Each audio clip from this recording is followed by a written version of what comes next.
Hello and welcome. Today we are diving into what might just be the scariest 2 minutes in the entire IELTS exam, the Part 2 speaking task. You might know it as the long turn. We're going to break it down piece by piece and give you the tools to absolutely nail it. Does this sound familiar?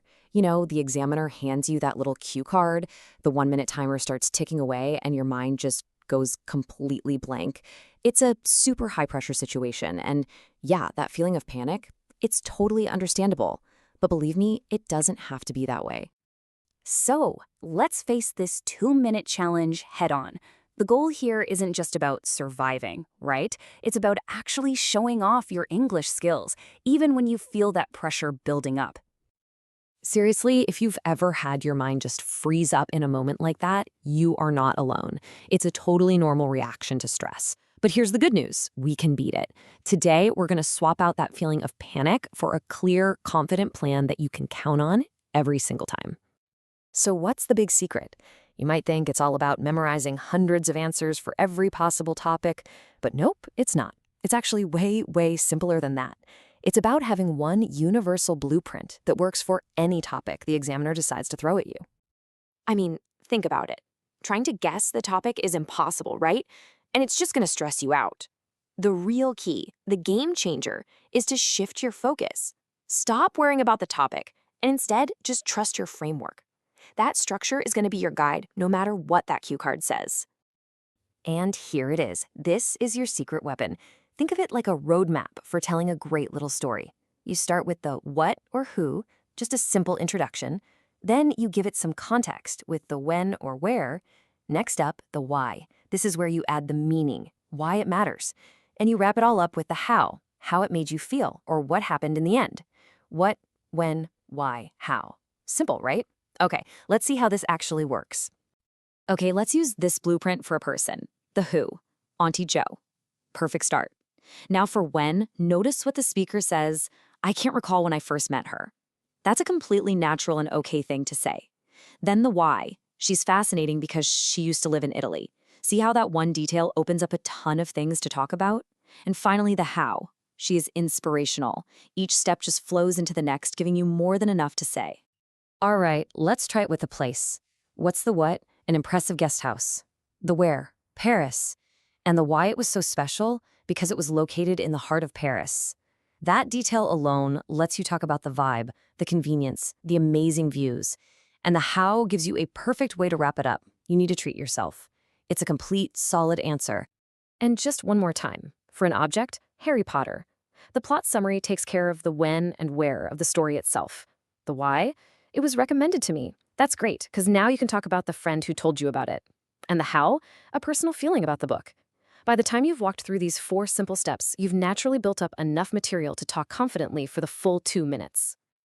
Okay, so you have the structure. You know how to avoid that blank mind panic. But how do you go from a good score to a great one? Well, the next step is to stop just answering the question and start telling a story. Let's bring that answer to life. Just look at the difference here. On the left, we've got facts. They're okay, but kind of boring. On the right, we have a story. Instead of just colorful clothes, she's the queen of weird and wacky clothes. And that specific example, a dazzling yellow mini dress with red wellies, that paints a picture. It shows the examiner you have a much stronger command of the language. Now, telling a vivid story is awesome. But to really hit those top band scores, the way you use language is so important. And that brings us to the real secret sauce, sounding natural and fluent. You see, examiners are trained to listen for more than just perfect grammar. They're listening for how comfortable you are speaking English, and that's where idioms become your secret weapon. Using them correctly shows you've moved past just learning from a textbook and can actually use the language in a flexible, natural way, just like a fluent speaker. And here are some perfect examples. Instead of saying your grandma is energetic for her age, you could say she's no spring chicken, but is still full of beans. Felt awkward at an event? You were a fish out of water. You don't need to go crazy with these. Just dropping 1 or 2 into your answer can make a huge difference. So just think about a phrase like a larger-than-life personality. How much more interesting and descriptive is that than just saying an interesting person? It immediately creates this sense of charisma, of energy. This is the kind of vocabulary that makes an examiner sit up and really listen. So we have a solid structure and a way to make our style pop. Now let's put it all together with one final tool to make sure you deliver your answer with total confidence. We've built this amazing foundation, right? From the 4-part blueprint to storytelling with natural language, this last piece of the puzzle is a powerful little technique to structure your thoughts really fast during that 1-minute prep time. It's going to make sure your answer is clear and logical from the first word to the last. It's called the area method, and it is a lifesaver for that 1-minute prep. First, you jot down your main answer. Then, a quick reason why you think that. Then you think of a specific example you can talk about. And finally, you think about how you'll wrap up by restating your main answer. AREA. This gives you a rock-solid, logical plan before you even open your mouth. So there you have it. You've got the blueprint for structure, you've got the techniques for storytelling, the secret to natural language, and a method for confident delivery. You are not just prepared to survive the 2 minutes anymore, you're equipped to master it. So, when that cue card lands in your hand, the only question left is, what's your story going to be?